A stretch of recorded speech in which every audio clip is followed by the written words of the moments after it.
Hay naku po, alam niyo po mga homeschooler, alam niyo naman po na hindi na po sikreto that homeschooling is on the rise and it's becoming widely more popular, accommodating, and varied. And even dare I say, nasa mainstream na rin po siya kahit papaano.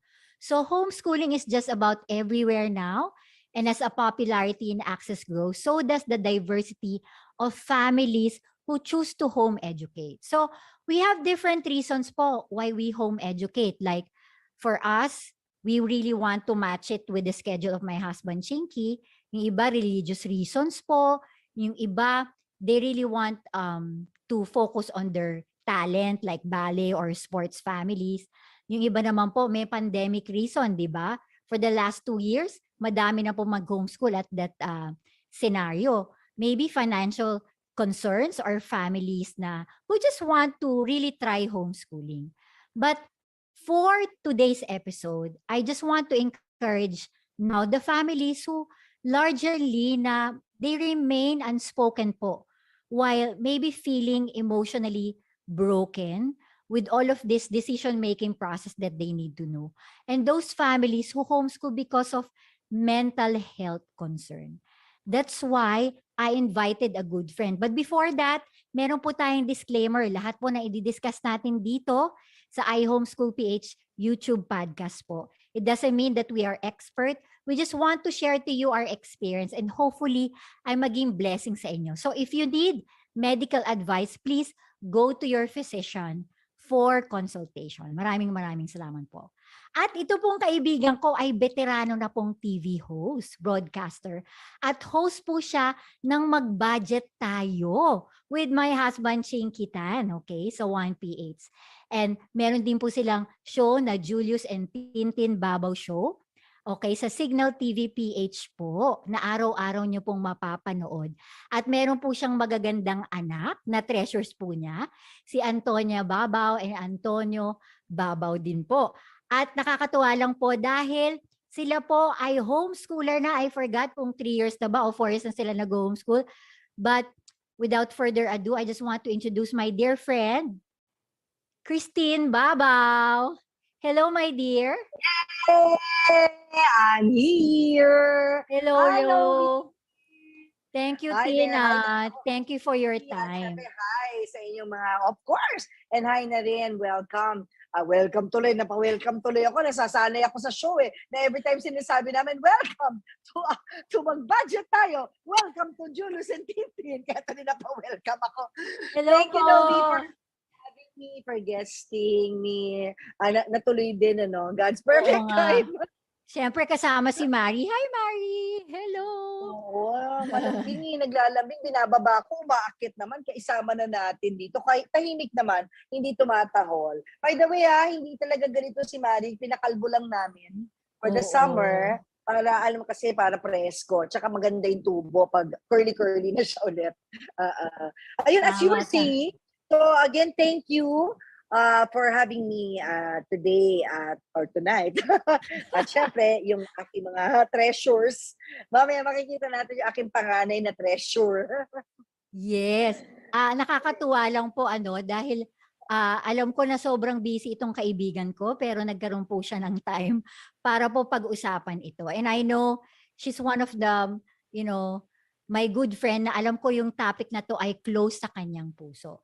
Pero before natin tawagin ang kanyang unika iha regarding this topic, I just want to to make a foundation. Paano nga ba kayo nag-decide talaga mag-homeschool? I know it's not that easy for you guys because syempre traditional kayo mag-isip Kumbaga, iba rin tayo pinalaki ng ating mga magulang, no, Tin? So, paano kayo nagpunto sa puntong ito? Paano kayo nag-decide na, sige nga, try natin yung homeschool?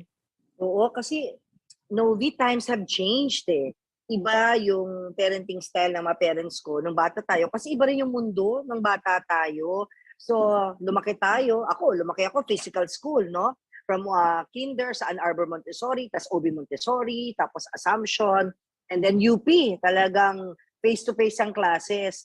So, iba na ang mga panahon ngayon dahil nga sa dami siguro na exposure sa social media, iba yung pressures of the times, iba yung pace ng mundo. Parang ang bilis-bilis nangyayari ang lahat sa mundo, no? So, parang kailangan ng isang environment na chill lang. Chill lang dahil nga sa dami ng pressure. So, mas maganda, mamaya sasabihin sa inyo ni Anya, maganda naman na sa kanya rin manggaling yung kwento. So, kaming parents, we find solutions.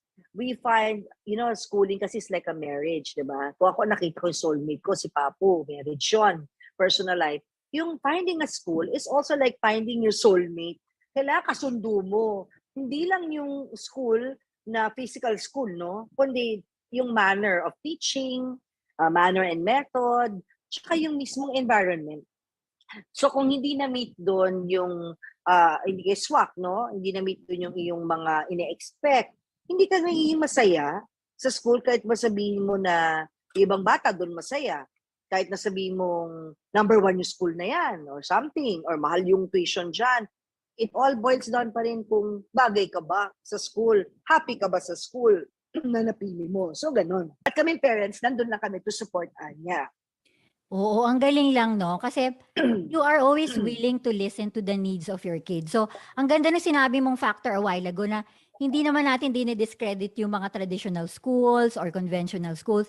But then again, sa panahon ngayon, dahil may opportunity tayo talaga na i-match ang learning curve ng ating mga anak kung saan man sila masaya. Yes. Okay. And ang Yeah. galing lang kasi Yun. in your part as a parent, you listen to your kids' needs, not because na ito yung dapat kasi ito yung nakasanayan natin. So, thank you for making that effort to tell that kind of story. So, maraming salamat. So, to continue Oo, on tsaka that Nobs, list, sorry. oo, sige. Oo, may ask lang. At least ako, na-compare ko kasi ako graduate ng physical school, 'di ba? Ng traditional school. Si Anya, half of her life nag-traditional school siya. Actually, traditional in the sense na traditional yung setup. Pero progressive, progressive yung learning sa multiple intelligence. Yun nga. So, na-compare niya ngayon yung pagiging homeschooled at saka yung nag-aral sa isang physical school. Yun, kukwento niya sa inyo mamaya.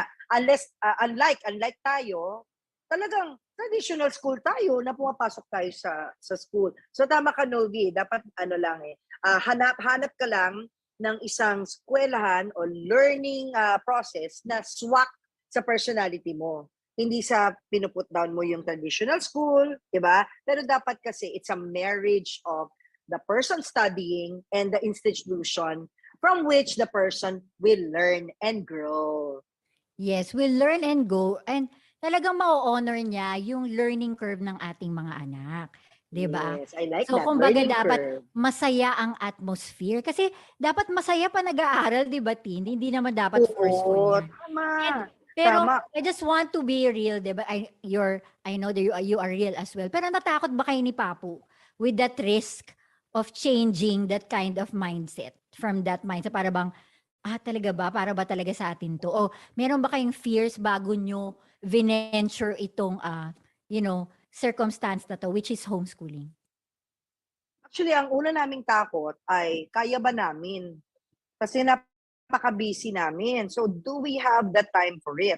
Pangalawa is, can we actually do it?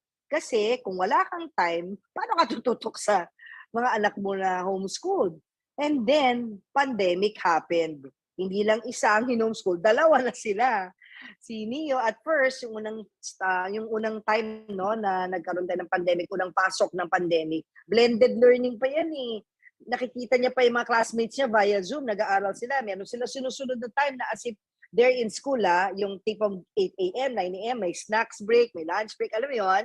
And then, sabi ni Neo, hindi siya happy. Yung, ang weird kasi hindi mo naman nakikita talaga yung classmate mo, hindi mo nahawakan, hindi mo katabi. So, nag-transition kami from blended to talagang totally homeschooled na.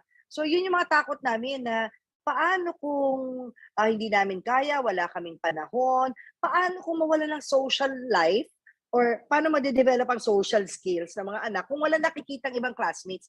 Yun yung top 3 namin na mga apprehensions nung una. Noon. And I'm sure other parents who are listening or watching with us right now, may mga ganyang points. Kaya po, we are making this YouTube podcast para magkaroon ng clarity na hindi kayo nag-iisa sa experience na yan. nararamdaman din ni Yeah. Tintin Babaw yan. At nararamdaman ko din yung fears na yun, because when we started like 16 years ago, we also have questions on that end. But then, importante talaga nag-agree muna ang mga magulang before venturing on this. Kailangan one kayo sa desisyon na to, no matter how it's risky or the change is major in the family.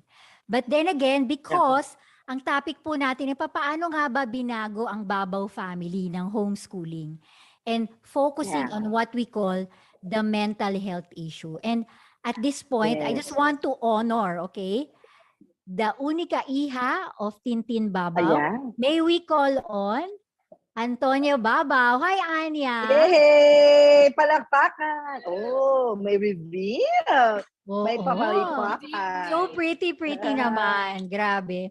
Alam mo, Tin, the first time noon pumunta ako sa bahay nyo, and then nakita ko talaga kung paano nag-bloom and so confident talaga si Anya with herself as well. That's why I just want to say congratulations, and I'm so proud of you. And Anya is so blessed to have you guys supporting her in this journey. And thank you lang, Anya, for, I know this is a topic that is also close to your heart, but thank you for just revealing yourself in this conversation. And, I just want to say this is a safe place. Thank you so much. Love you, Nobs. Anya. Sa'yo na nga si Anya. Okay, thank you again, Anya. But this is my first question. Para people can get to know you, our audience, and those who are listening. Maybe you can describe saan ka ngayon nag-homeschool, saka ilang taong ka na nag-homeschool? I've been homeschooling for 2 years po. It's about to be 3 years because I'm entering grade 12. And after that, I'm going to be heading to college at long last. So, where I homeschool, our homeschooling system works like this kasi po. So, in a week, there are 7 days. 6 days, you can stay at home and study there. And 1 day where everyone meets up in person and studies at the venue, so that everyone can see each other at least once a week. That hasn't been happening because of the pandemic, but hopefully it will happen now that COVID is a little bit less severe, I guess, or less cases of COVID. So your school is CFA, Freedom School. Is that right? Opo, yes, correct. CFA Freedom is my first homeschooling academy that I entered ever. Yeah. Nako. First and only so far. First and only. First and only so far. Okay.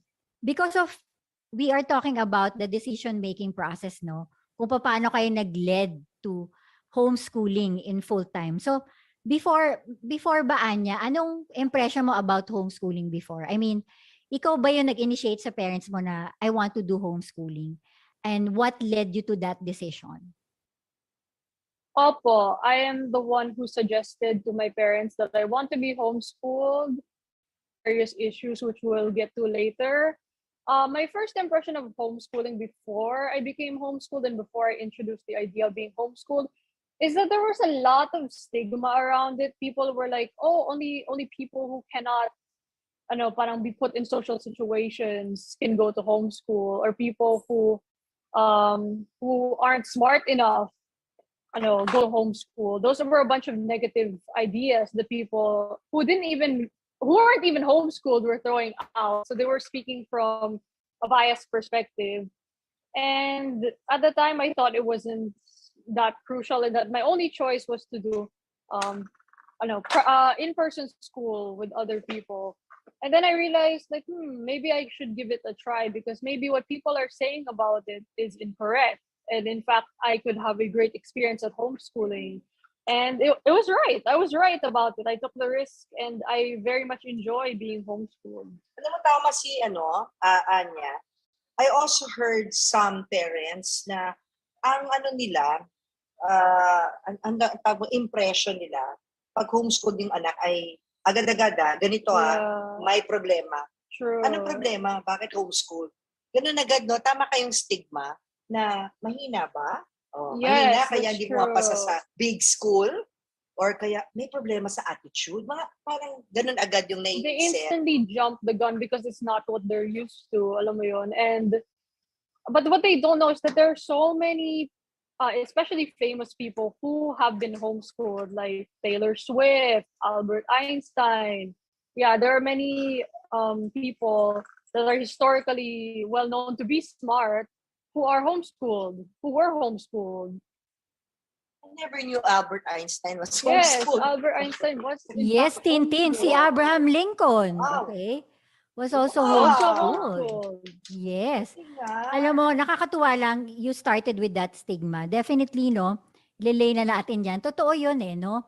Because of that connotation, some of the parents or the families are really parang, hindi yan para sa amin kasi nga ganun yung connotation. But because of you people and siguro with this conversation and with this platform, we could be able to hopefully fade na yun at ma-erase na siya unti-unti. I mean, syempre, every change is, hindi naman lahat nasa swallow yun, evidently. But then again, you telling us that, siya coming from you, you're a homeschooler, no? And you have that kind of impression before na parang, sige nga, tingnan ko nga, try ko nga. Hindi naman talaga totoo and you tried that. And it benefited you. And one factor na we're talking about mental health. What is one strong reason why you go to that journey of homeschooling? One strong reason is I feel like originally I really wanted to have my own individuality so I could grow as a person, because when I was in in-person school, I was so often carried away by other people, distracted by other people, that I couldn't focus on my own growth and what I wanted to improve on. So being homeschooled has definitely helped me gain a sense of individuality and has helped me become more confident in who I am, knowing that there's barely any pressure from peers to accommodate to their interests and accommodate with what they think of you. Yeah, I totally agree on that eh. Kasi parang you were able to get to know yourself. Kasi before, syempre parang, I mean, maganda naman yung conventional, ang dami rin nating lumaki dyan. But then again, mas nakilala mo who you are.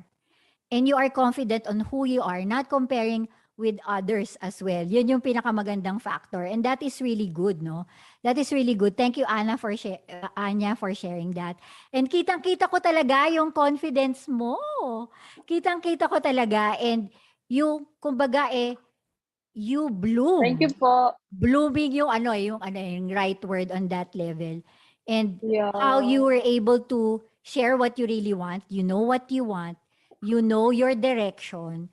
And you know that you can confidently say, I mean, homeschooling is not perfect. I mean, wala naman talagang perfect. But then again, you were able to find what you really want and it matches with the journey that you are going through. Now, if I may ask, now that you know that through that homeschooling, ano pa ibang benefits na nabago sa buhay mo na, ito, it gives you a ring or na-enlighten ka na, what did homeschooling did to your life? I mean, continually hanggang ngayon na nagbe-benefit ka doon sa circumstance na yon. Ano yung mga, other than flexibility and getting to know yourself, ano pa yung mga benefits na nakuha mo sa homeschooling? I believe one of the greatest benefits that I got from homeschooling is to meet more like-minded people like me, because in a larger setting, like in-person school, it's incredibly difficult to find your crowd for a lot of people. Like it was difficult for me to find my crowd for the longest time. And even then, even during in-person that I was in for like 8 years, and actually more than 8 years, I never found my crowd. Compared to when I decided to be homeschooled, I met a lot of super nice people who genuinely shared my ideas. So I'm very happy about that. And if like there are other people, other kids, other teenagers who have struggles finding their crowd, of navigating their way through a social environment that's as hassling as in-person school, then this is definitely for them. And it's definitely something that's benefited me in the long run. And another thing is that for CFA freedom, at least, I have been able to focus on my talents like writing and playing the violin, because those are things that will help me in the future, like compared to in-person school. There's nothing wrong with learning subjects like math and science if you want to, because those are also a part of homeschool actually, because of depth edge requirements. So, but you get to focus more on what you want for your future, because let's face it, not everyone needs math, diba, for their future job. If they want to be a cook, for example, why do you need like math except for measurement purposes? Alam mo yun? So, yeah, those are the benefits, I think, that are the most, what do you call it? Important. Relevant to me. Relevant, Yeah, yeah. they're Relevant. Nakakatawa, I agree with you that, hindi naman talaga lahat math ang that's kailangan. true. Yeah. And you know, hindi lang kasi ang buhay ay academic. And then you're talking about all the things that, you know, the people that you have met, and in description mo talagang super nice to you. Ang galing naman. I am so happy for you that you were able to find those kind of people. But then again, now let's talk about the emotional state and even the physical state. I mean, health-wise, do you feel healthy more because you sleep well? Ano ang routine mo on that end? Saka sa emotional level din. I truly believe po that my mental health has greatly improved since I decided to be homeschooled, because like I said before, I have more time to figure myself out and discover myself, and I have indeed bloomed. I will agree with that. Thanks to your help po, help of nanay, tatay, everyone who has supported me on this journey. And I have to add on lang to what I was saying a while ago, because I feel like this is very important. A lot of people that your kids will meet in homeschool are kids that have been in a place of parang, a lot of them have transferred to homeschool because they've had social issues or trouble fitting in. So a lot of them that I've met are actually very understanding and respectful and nice, because they know what it's like to be in a situation, where they're ostracized by other people for reasons that are not even valid. So not only is it easier to parang get to know other people, but your child will also most likely feel less left out than they would in a public school situation. Of course, it's depending on the kid, but I think there are a lot of kids who appreciate that. Short of saying that you didn't fit in so well during your grade school years, kasi you felt you were bullied. Did you feel no, you were I bullied? didn't feel I was bullied. It's important to know and recognize the signs when you're actually being bullied, instead of it just being a feeling. Yes, I was bullied because I am a talkative, or not really talkative. Like, I was a bit of outcast because I didn't like talking about the things that other people would talk about at the time. Like, they were talking about the latest hits or what celebrities they would like. And there's nothing wrong with those topics, but they did not tune in with me because I wanted to talk about other interests. Music. Yeah. Like, that I was interested, like music. Yeah. They weren't interested in the same music as I was. So I was outcasted for that reason. Maybe you felt left out. You felt left out. No, I was purposely outcasted for that reason. Like, they even admitted it years later. I won't name drop, of course, but they admitted it that they purposely outcasted me. But here's the funny part about that. One of them actually came to me like years later. We're not in contact anymore. They said that the reason why they did what they did is because they were jealous of me. In their words, ha. Kasi to them, I was tall and pretty, and I didn't even recognize those things in myself at the time because of how much I was purposely excluded by other people. But when I was able to take myself out of that setting, I realized that yeah, that person was right. I actually have a lot of traits of myself that I like and that other people find admirable. But most importantly, that I find admirable. So that's really, really important to me, I think. Wow, galing ni Anya. Ang dami niya na agad nasabi in just isang lagpakan lang. Ang layered nun, ha. Ang dami nangyari sa buhay mo. Ang dami ko, actually, ang dami ko rin natutunan. Ang dami ko natutunan in a way that you are trying also to set not only within yourself, but you also consider the feelings of others as well, no? And that sensitivity also grew out in you. If I may ask in a very personal question, personal na to, no? If you think you did not homeschool, would you able to have that ground kung hindi ka nag-decide mag-homeschool? Honestly, no, because my last year in public school, I was incredibly depressed. I was sad. I didn't know who I was anymore. In fact, I think I was losing myself at that time. And I didn't like that. So I had to put my foot down. And eventually, as much as I understand naman that like everyone who's depressed is having such a difficult time, because sometimes I also still get depressed as a human being. Sometimes you really talagang, if you want to move forward in life, you have to put your foot down and be like, you know what, enough is enough. I need to take a step back. I need to breathe. I need to figure out who I am again, because my mental health matters first and foremost over any grades, any studies. Myself, that's talagang what matters most. People should really value themselves, because if they lose themselves, no matter how many A pluses they get, how many high scores they get, and how many honors they get, they will never be happy if they're not happy with themselves. Wow, naman naiiyak naman ako diyan, Tin. Parang gusto ko sabihin, preach it, preach it. Come on. Preach it. Yeah, come on, come on. Yeah. Parang meron ako may Kaya banner alam mo, dito. Novi. So proud of Oo. you, Anya. So, my question now is with your mom, no? I know the journey is not easy for you at that time, no? Na nag-uumpisa pa lang si Anya. And para bang madidiscover nga ba ni Anya yung sarili niya? Magkakaroon pa ba siya ng confidence at that time? So, ako, I really admire you and Julius for guiding your daughter as well, because I do believe she won't be able to do that as well without your guidance and your support. So, on that end, how you were able to manage that? And you personally, no, Tintin, how did homeschooling, as a family and, as a mother and daughter benefited you in this decision to do homeschooling? Siguro, Novi, before I answer the question on how it benefited us as a family, we'd like to also thank you and Chinky, because part of our journey, ang laki ng kinalaman nyo ni Chinky.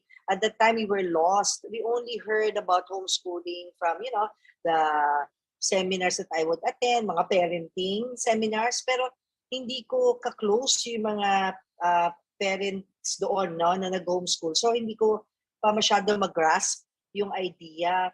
Pero it was, a turning point was when Anya, do you remember this, Anya? Straight from school, she was so tired, exhausted, not just mentally, but more of psychologically. She was tired of going to school. And then she just said, what were your own words? She wanted to quit. I wanted to back down already. I kind of just got sick of it already. So I made the decision. Sabi niya, I want to stop schooling. Yeah. Sabi niya, I don't want to go to school anymore. So doon namin na malalim pala yung problem, yung reasons, no? Why she didn't want to go to school. It was not just academics. So siya na rin nagsabi na she wants to homeschool. Diba? Stay at home. Yun, stay home. Stay home and learn here. So kami parang nataranta ng slide na parang, teka muna, wala ka tayong alam dyan. And then sakto naman, kayo ni Chinky, you've been homeschooling for the longest time. So hulog talaga kayo ng langit. And then if you remember, when you went here sa bahay, when we had dinner, hindi yung reason why you went here, di ba? It was, tama-tama sakto, it was a post-birthday celebration of Julius. Yes. July din ata yun eh. July, diba? July na ngayon, di ba? Anniversary natin. Anniversary month. So, sakto lang that may dala ka rin book. Kasi sabi ko, di ba, can we ask you about homeschooling? And then may dala kang book. Noon, kinadala mo na sa akin yung book ahead. Kasi pagdating yung sa bahay, puro post-it na. Puro post-it na yung book. Pwede na ako magtanong sa'yo ng questions. And then, basa ko na yung stories of fellow homeschooling moms. Di ba, meron silang kanya-kanyang stories of their journey. All I had to do is ask you details about it. And we had a long conversation dito mismo sa likod, sa may sala. And after that night, after talking to you and Chinky, na kami, this is it. Yes, the answer is yes. We will homeschool Anya, di ba? And then you even suggested to us, di ba, there's a long list, no? There's a link with a long list of, di ba, possible schools na accredited ng DepEd, na homeschooling. Tapos nakita namin, uy, Catholic Philippine Academy, Brother Bog, ay, perfect. So there was no turning back na din dahil we know that we have you and Shinky to guide us all the way, along the way, every step of the way. Di ba, Anya? Kasi if it went for you and Shinky, medyo hesitate pa kami. Kasi we wouldn't really know. Lost kami or something. So yun ang journey namin.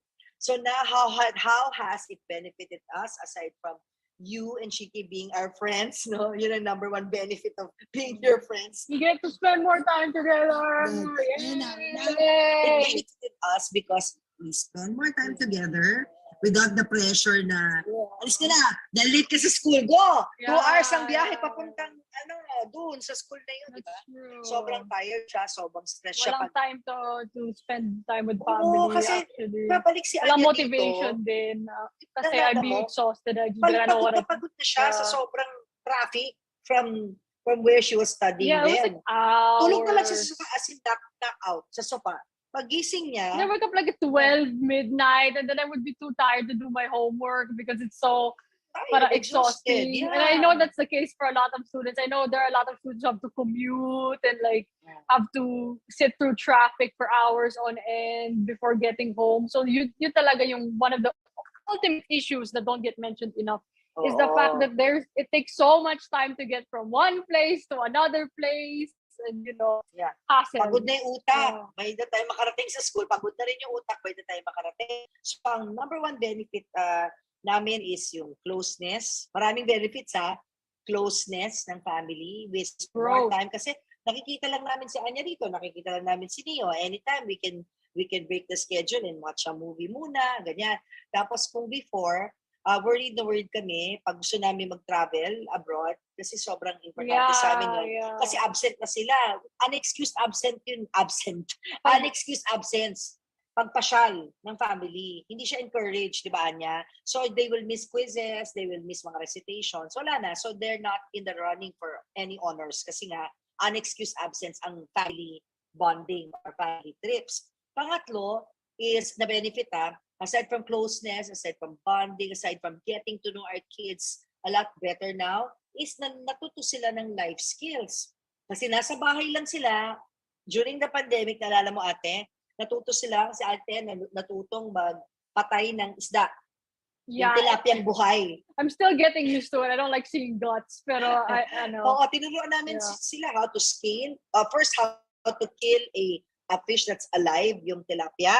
Tapos how to scale the fish, how to open the fish and got the fish, got out the fish, ayan, and fry the fish.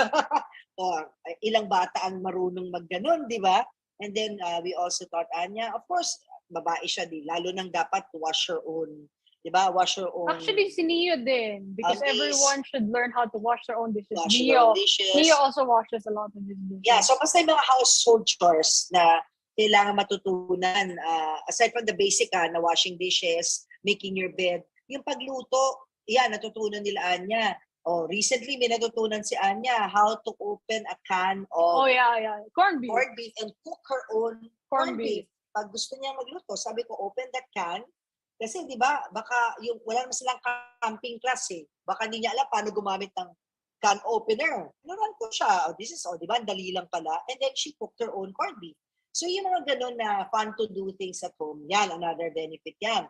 Pang-apat, Novi, is, ano nasabi natin, closeness, bonding, tapos yung wala na yung pressure na, tsaka yung nakakainis na traffic, tapos yung you learning life skills here at home. Mas mura ang homeschooling. Bobo. Ang laki ng kamurahan. Ay, totoo yan. To the point na shock kami sa price difference. Ang laki ng tip, di ba? Transpo, hindi lang tuition fee. Pati rin libro. Ito yung gas, lalo na ngayon, ang taas-taas ng presyo ng produktong petrolyo. Ang laki ng natitipid. Alam mo ba yung tinutal namin, yung gas? Ito yung time na 40 pesos lang ang gas, Ginagastos sa gas, kay Anya pa lang, wala pa kay Neo, is 12 to 13,000 pesos a month for gas. Yung 500 pesos na gas, yun yung isang araw. Yun yung inaaralan niya. Ngayon,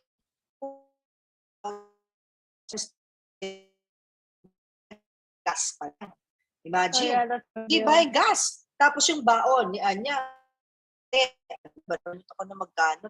200 pesos a day. Mahal kasi yung canteen eh. Oh yeah, the Mga tinda canteen sa food inyo. is so Mahal. expensive. I know Mahal. they're trying to make profits sa mga school cafeterias, but they overprice it so much. Like there was these crinkles. You know the crinkles, right? Okay, Usually you can get them at the chocolate Changi for like 15 pesos, right? Changi. Tatlo na like mga ano na yun, one whole malaking crinkle Oo, yun. oo. Yun sa cafeteria that I've been to, Sa they school. sell like what, 3 na maliit, 5 na maliit, and it's like 50 pesos or all 70, 10 pesos sa 60, maliit. mga ganun. It's so, for So, crinkles, that's so overpriced. Sa malaki na din. Kasi nga, wala na gastusin sa kantin. Yeah. So yung benefits sa amin ng homeschooling as a family ay, number one, mas closer na kami as a family kasi we have so much time to bond. So it's family bonding, number one, and I get to know my kids better because of the time that we have. Number two is that they learn home skills and life skills. Kasi nandito lang sila, so better learn the home skills na hindi tinuturo sa lahat ng schools. Depende kasi kung ano yung vision ng school. Pag ang vision ng school is to mold mga leaders, hindi kasama, walang subject na home economics or whatever. So at least natuto sila ng homeschool, ng home life skills. No? Number three is tipid sa gas. Ang laki ng natitipid sa gas. Grabe! Dati natitipid namin, dati pa to, mababa pa yung gas ha. Parang 4 pesos pa lang isang gas. Tipid na namin 2 years ago ay mga 11 to 13,000 pesos. Nasa vlog ko ito sa YouTube channel ko, guys, Christine Babao's channel. Ayun. So, what more pa ngayon? Na ang gas namin, siguro pag ganun kalayo yung babiyahe ni Anya, baka 1,000 per day na yung gas. Times 22 days, di 22,000 pesos gas pa lang. Di ba, Anya? So like what you said, we're saving the environment pa dahil we're not burning fossil fuels by staying home. Yeah. Tapos ano pa isa, yung tipid sa allowance. True. Tipid sa allowance. Kasi ang mahal sa kantin. Yeah, you get to spend more on things that you enjoy. Okay, naiipon na ba yung allowance ng mga 2 years? Naiipon Ay, na. since walang allowance dito sa bahay, she has to work hard for it. Pag may gusto siya. At So, may goal siya nakakatuwa po, if you don't know, si Anya po ay nagbebenta ng mga, yung wallet. Ang galing niyan. I'll get lang. Meron na siyang Makita business natin niya. na.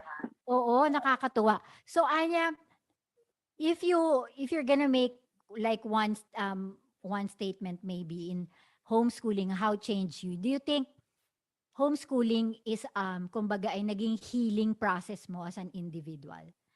Would you agree on that na naging healing mo siya?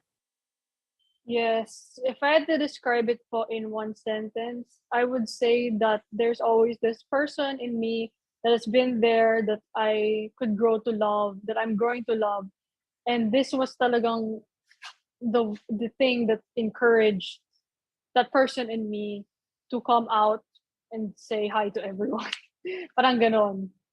So that's how I would describe it in a sentence. Oo. Parang that person that the person I want to be the most has always been there. I didn't know lang before how I could bring that person out. Naku, na-excite naman ako dyan. Na-excite ako sa kung ano pa yung pwedeng malabas ni Anya bilang individual. Nakakatuwa lang of how God have helped her to be able to discover herself and be able to be in tune na yan ako. Ito yung gusto ko. This is the talent that God has given me and I'm gonna nourish. And I was telling Tintin to Anya na naging healing process niya ang homeschooling. Well, we are not saying here that homeschooling is the greatest decision ever, but I just want also to pinpoint in one way. Di ba si Neo, di ba you were telling me the journey of Neo as well nung nag-homeschool siya. And I just want to emphasize, nung nag-decide po si Anya mag-homeschool, this is before the pandemic. So before the pandemic to kasi guys. baka sabihin nila kasi pandemic, no, it's before the pandemic she decided. But then again, another journey with Neo, ito po ay pandemic. Pero para magkaroon sila ng parang two sides of the coin, Tin. Si Neo, how is he with his homeschooling? Okay, just to put things in perspective, tama ka. Si Anya, hindi to parang forced to good kaya nag-homeschooling. Kasi even before the pandemic, it was a conscious decision eh. Even before the pandemic, nag-homeschool na siya. So let's clear that one out. So at least alam nila na, yun nga, pandemic, kaya walang choice, di ba? Hindi, ito talaga, conscious decision and option niya talaga yon. As opposed to Mio, na wala siyang choice kasi pandemic nasa bahay lang talaga ang mga bata, tapos online schooling Yeah, lang. and fair message is that there are some kids talaga who prefer in-person school, and there's nothing wrong with that. Mio's a socialite. Mio wants to be around people. Hindi, sociable. Hindi socialite. But he's just very sociable. sociable person. He's a social butterfly. He needs to be around people to thrive. So there are talagang kids like that. There's nothing wrong with them choosing to be in person. Yeah. But there are also other teens, kids like me, who would much prefer to focus on themselves. Yeah. Alam mo yun? So, in short, ang learning ko as a parent, kay Anya, bagay ang homeschooling, bagay sa kanyang personality, temperament niya, who she is as a person. As opposed to Neo na 2 years into homeschooling, ang feeling naman namin, nagkaroon ng lost childhood ba? Parang, alam mo yung Bermuda Triangle ate, pag dumaan ka ron, bigla ka nawala, tapos paglabas mo, ay, iba na yung mundo, ano nangyari? Yeah. Parang, there's lost time. Kasi si Mio, 12 years old na ngayon, nag-pandemic, ng 10 lang siya. Parang 2 years yung nawala na wala siyang socialization.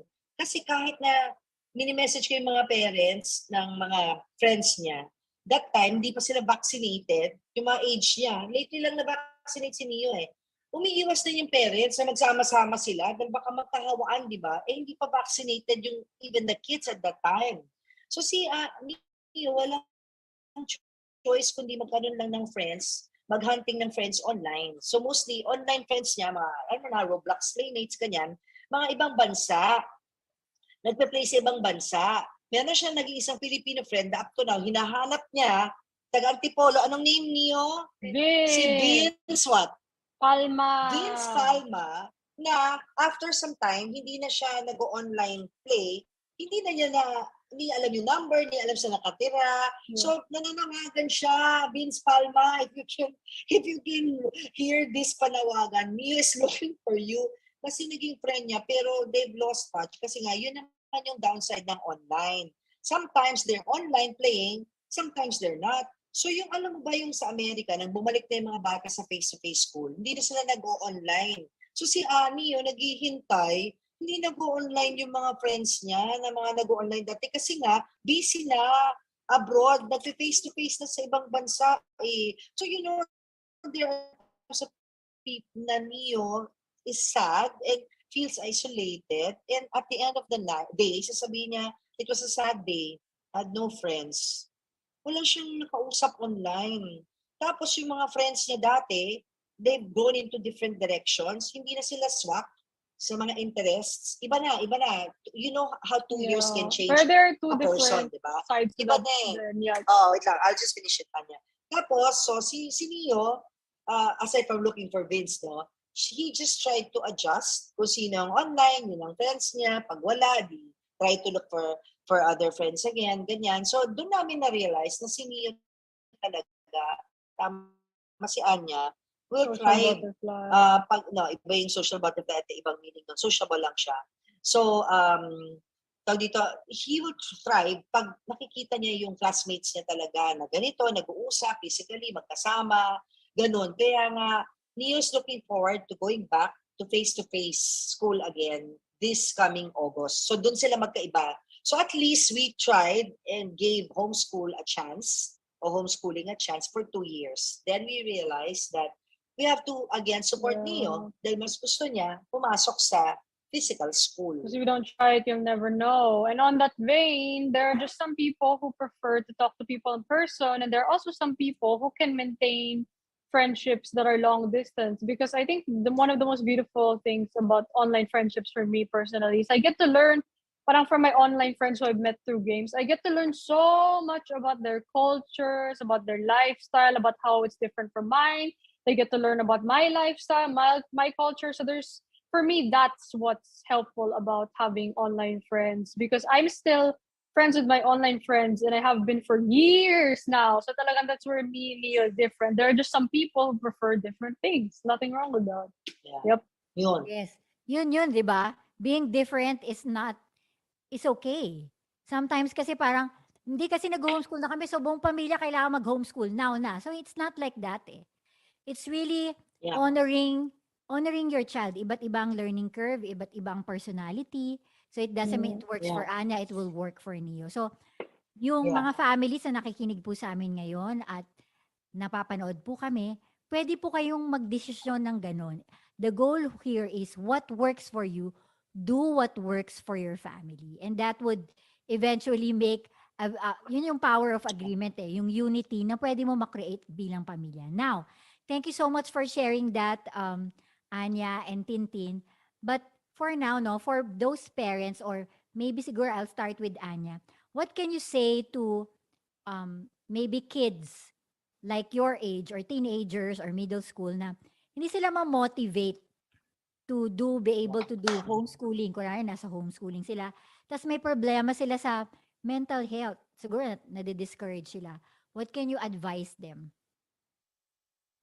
Homeschooling really helps a lot with mental health, because you get to take, like I've said, you get to take a step back, breathe, treat yourself to nice things, because a lot of the time when you do in person, you don't have time to go out and do things that you love. So you also lose sight of the things that you love. And it's helped me a lot to be homeschooled in that sense, because I know who I am now compared to back then. I didn't know who I was. I didn't know if I'd ever figure out the person that I was. But now I have a much clearer idea, and I feel like every child, every teenager, every person actually deserves to feel like they have a choice. And homeschooling has helped provide me with choices. So kung meron silang mental health concerns, Anya, how do they manage that? They can manage it by having, okay, let me think about that question, because it's a very intricate question, mental health.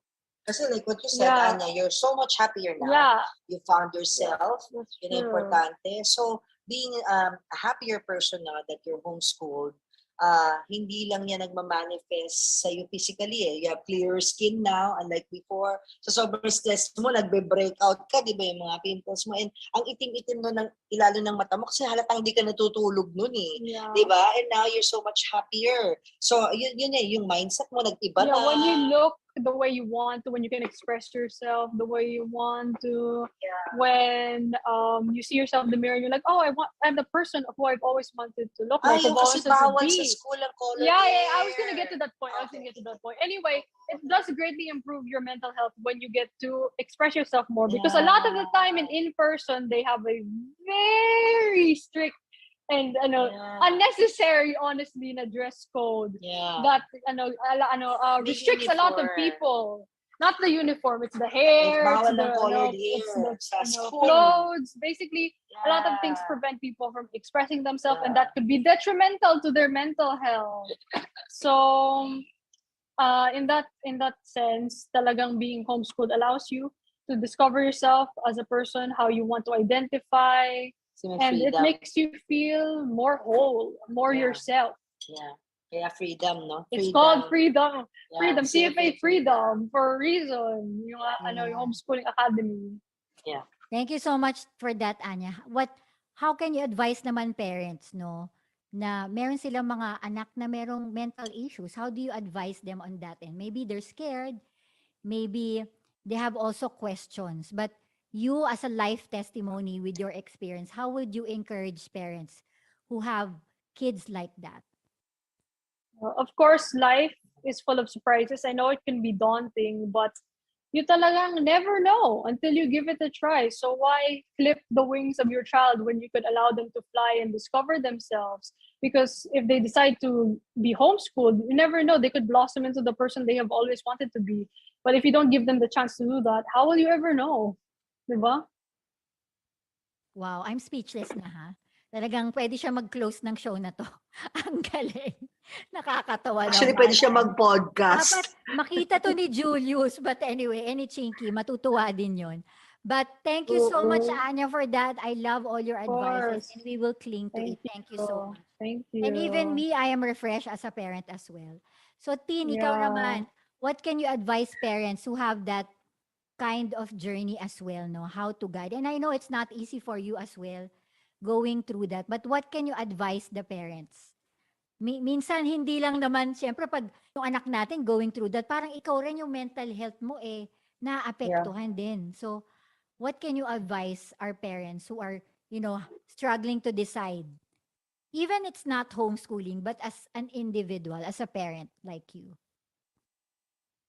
Those who haven't embraced homeschooling, and to the parents out there who still think of homeschooling as uncharted territory or parang alien territory, it's okay to be afraid. Di ba sabi nila, when in doubt, don't. Pero it doesn't apply sa homeschooling. Kasi sa homeschooling, when in doubt, ask. When in doubt, learn. O ask people like Chinky and Discover. Novi, and when in doubt, discover. Di And a ba? lot of people don't have others to turn to who they can ask questions to. So it's really good that we're doing this so that people Yeah. get an idea from us. Yes, listen to podcasts like ito, kay Novi, read her books. Sobrang helpful sa amin yon. So doon pa lang, ma-hurdle mo na yung first step mo, yung doubting. 'Di ba? At pag na-hurdle mo na yung first problem na yun of doubting kasi you're already learning, then you will make an informed decision. And yung informed decision na yun will be a decision na which is much whole. Yung mas kumbinsido ka na tama yung decision kasi you learned first as much as you could, di ba? As much as you can about homeschooling. So yun muna, di ba? Ask questions, learn, and then you make a decision. And then once you have jumped into it, diba, nag-homeschooling ka na, and then na-discover mo, ay, hindi pala para sa akin talaga to. Kumbaga, I did my best, ganyan. It's okay, at least you gave it a try, di ba? And then you go back to kung ano yung nakagawian mo na, then maybe later on, go back to it, give it another try. Wala naman tong one-time try lang, di ba? Pwede naman tong try and try until you succeed in it, di ba? Swerte lang namin, Novi, kasi may isa kaming daughter na tulad ni Anya na who requires very minimal supervision. Kaya niya talaga eh. Even if I ask her, you need help? No, she can do it. Yeah. Deadline ka na. Chill pa rin siya. Ako yung nagpapanik Deadline na nila. Ako yung si panic na, Anya, deadline mo na, Friday na, gagraduate ka rin sa Saturday or meron na kayong moving up sa Saturday. Nasabit mo na ba lahat? Chill lang siya. Kasi lagi naman, nagagawa niya according to her own time and pace. Natatapos niya talaga, Novi. Nasasubmit na lahat with flying colors. So, yun lang. As a parent, ang learning ko, learn to relax. Kasi sometimes I'm such a... believe in your kids, alam mo yun. Yeah, believe in your kids, believe in their pacing, believe in their time. They get to decide.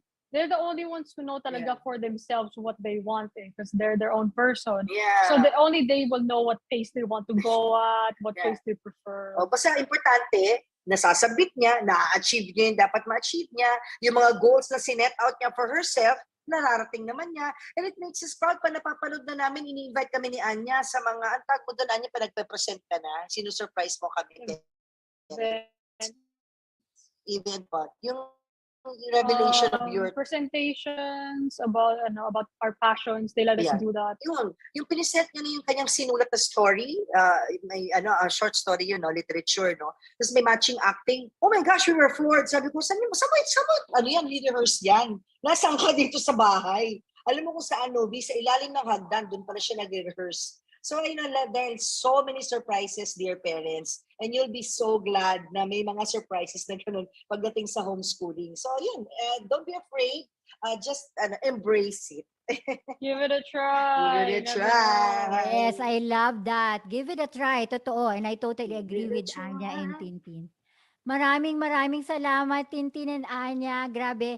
Parang punong-puno tong podcast talaga, as in, namumukadkad sa lahat ng magaganda yung advices and experiences. And I do believe our audience, our listeners will be benefited. But for just to add to all the things that they have said, no, eventually, mga parents, mga bata, at the end of the day, relationship is really more valuable than anything of this. It's not even, homeschool is really a good thing, but then again, we need to ask ourselves, ano mga ba talaga ang priority, no? Is it the academic? Family. Yeah. Is it the, you have to identify kung anong importante sa'yo. Kasi alam mo kung ang importante sa'yo, kung importante sa'yo pamilya mo, relationship, definitely emotional and mental health ng inyong anak, at especially yung mga, syempre magulang, no? Kailangan din maganda ang mental health at emotional health. Dahil hindi tayo makaka-move on, di ba? Para hindi tayo makagawa ng set of atmosphere. We need to set a safety atmosphere, a safety net for the family na this is a safe place. No matter what the concerns of your child, kung sad siya, kung angry siya, nasaktan siya, learn how to validate your kids and meet where they are. And it's okay. It's okay for them to be able to express themselves. But then again, mga bata, you can be able to express yourself. But then again, respectful din pa rin tayo sa ating mga magulang when we expect that. So, I just want to encourage each parent and each child maybe who is listening and watching with Austar. May pag-asa po tayo, and you are not alone in this journey. And I just want you to know, research, keep on trying. Maybe siguro, sinasabi nga ni Tintin, go to people na mas knowledgeable sa experiences na to. And have courage to be able to, risk some change. Alam ko minsan nakakatakot din, no? Para bang, para hindi ko ata ako kaya ito, Novi. Pero kung hindi nag-risk si Tintin at si Anya, tama yung sinabi ni Anya kanina kung hindi mo itatry, paano mo malalaman kung mali sa'yo, di ba?